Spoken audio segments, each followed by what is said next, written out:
नमस्कार, one India Hindi में आपका स्वागत है। देश की राजधानी दिल्ली में कोरोना की बेकाबू रफ्तार के बीच लॉकडाउन लगाने का फैसला लिया गया है। उपराज्यपाल अनिल बैजल और मुख्यमंत्री अरविंद केजरीवाल की बैठक में ये फैसला हुआ है। दिल्ली में सोमवार रात 10 बजे से लेकर 26 अप्रैल की सुबह तक लॉकडाउन लागू रहेगा। इस दौरान बेवजह बाहर निकलने पर मनाही होगी और वीकेंड लॉकडाउन जैसे ही पाबंदियां होंगी। मुख्यमंत्री अरविंद केजरीवाल ने कहा कि इस लड़ाई में जनता की मदद जरूरी है। हमने हर चीज जनता के सामने रखी है। दिल्ली में कितने बेड्स, आईसीयू बेड्स और अस्पतालों की क्या हालत है, हमने जनता को बताया है। केजरीवाल ने कहा कि दिल्ली का हेल्थ सिस्टम और ज्यादा मरीज नहीं ले सकता है, इसलिए लॉकडाउन बहुत जरूरी है। आज सुबह 11 बजे मेरी और एलजी साहब की मीटिंग हुई और इन सारे पहलुओं के ऊपर, सारी परिस्थिति के ऊपर काफ़ी विस्तार से बातचीत हुई। और उस बातचीत के बाद हमें ये लगा कि दिल्ली का हेल्थ सिस्टम बड़ी मात्रा में और अधिक पेशेंट्स अब लेने में असमर्थ है। अगर हमने अभी लॉकडाउन नहीं लगाया तो कहीं ऐसा ना हो कि बड़ी त्रासदी हो जाए। हम किसी भी हालत में दिल्ली को उस परिस्थिति में नहीं ले जाना चाहते जहां कॉरिडोर के अंदर पेशेंट्स पड़े हैं, सड़कों पे लोग दम तोड़ रहे हैं। आज सभी परिस्थितियों का जायजा लेने के बाद आपकी सरकार को ये लगता है कि दिल्ली में कुछ दिन के लिए लॉकडाउन लगाना ज़रूरी है, तो आज रात को 10 बजे से अगले सोमवार को सुबह 5 बजे तक 6 दिन के लिए दिल्ली में लॉकडाउन लगाया जा रहा है।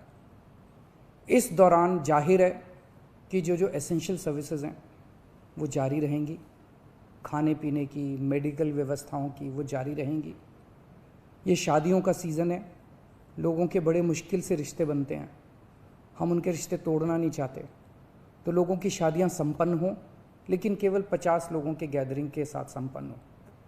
उसके लिए अलग से पास दिए जाएंगे। इसके बारे में अभी थोड़ी देर में डिटेल्ड ऑर्डर जारी हो जाएगा कि कौन कौन सी चीज़ें जारी रहेंगी और कौन सी चीज़ों पर पाबंदी रहेगी। मैंने और एलजी साहब के हम दोनों ने निर्णय तब लिया है जब हमारे पास कोई उपाय नहीं बचा था। हमारे लिए निर्णय लेना आसान नहीं था, क्योंकि मैं समझ सकता हूं कि लॉकडाउन के दौरान किस तरह से लोगों के रोज़गार ख़त्म हो जाते हैं, लोगों की कमाई ख़त्म हो जाती है, और ख़ासकर सबसे गरीब तबके के लिए तो ये बेहद मुश्किल होता है। जो दिहाड़ी करके रोज़ कमाते हैं उनके लिए तो बेहद मुश्किल हो जाता है। पिछली बार जब देश में लॉकडाउन लगा था, हमने देखा कि किस तरह बड़ी संख्या में प्रवासी मजदूर अपने गांव जाने लगे थे। उनसे मैं ख़ास तौर से हाथ जोड़ के अपील करना चाहता हूं, ये छोटा सा लॉकडाउन है, 6 दिन का, दिल्ली छोड़ के मत जाइएगा। आपके आने जाने में इतना समय खराब हो जाएगा, इतना पैसा खराब हो जाएगा, इतनी ऊर्जा खराब होती है। दिल्ली में रहिए। मुझे उम्मीद है कि ये छोटा लॉकडाउन है और छोटा ही रहेगा। मुझे पूरी उम्मीद है कि शायद बढ़ाने की ज़रूरत ना पड़े। आप दिल्ली में रहिए। यकीन मानिए, हम पूरी ईमानदारी के साथ सब मिल के लड़ेंगे तो जल्दी इस मुसीबत से छुटकारा पाएंगे। मैं आपको यकीन दिलाता हूँ, सरकार आपका पूरा ख्याल रखेगी। एक हफ्ते के लॉकडाउन के दौरान दिल्ली में सख्ती लागू रहेगी। बेवजह दिल्ली में बाहर निकलने की इजाज़त नहीं है। सिर्फ ज़रूरी क्षेत्र से जुड़े लोग बाहर आ पाएंगे।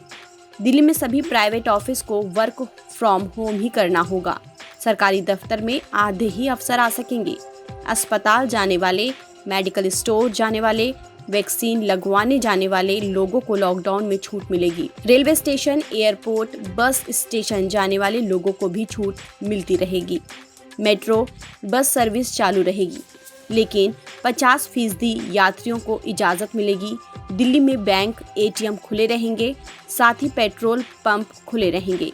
धार्मिक स्थलों को खुला रखा जाएगा, लेकिन किसी विजिटर के जाने की इजाज़त नहीं है। आपको बता दें कि इस दौरान दिल्ली में मॉल, स्पा, जिम, ऑडिटोरियम सब पूरी तरह से बंद रहेंगे। रेस्टोरेंट में अब बैठकर खाने की इजाज़त नहीं होगी, सिर्फ होम डिलीवरी की इजाज़त होगी। एसेंशियल सर्विसेज पहले की तरह ही जारी रहेगी। फिलहाल इस खबर में इतना ही। देश और दुनिया की तमाम खबरों के लिए आप बने रहिए वन इंडिया हिंदी के साथ।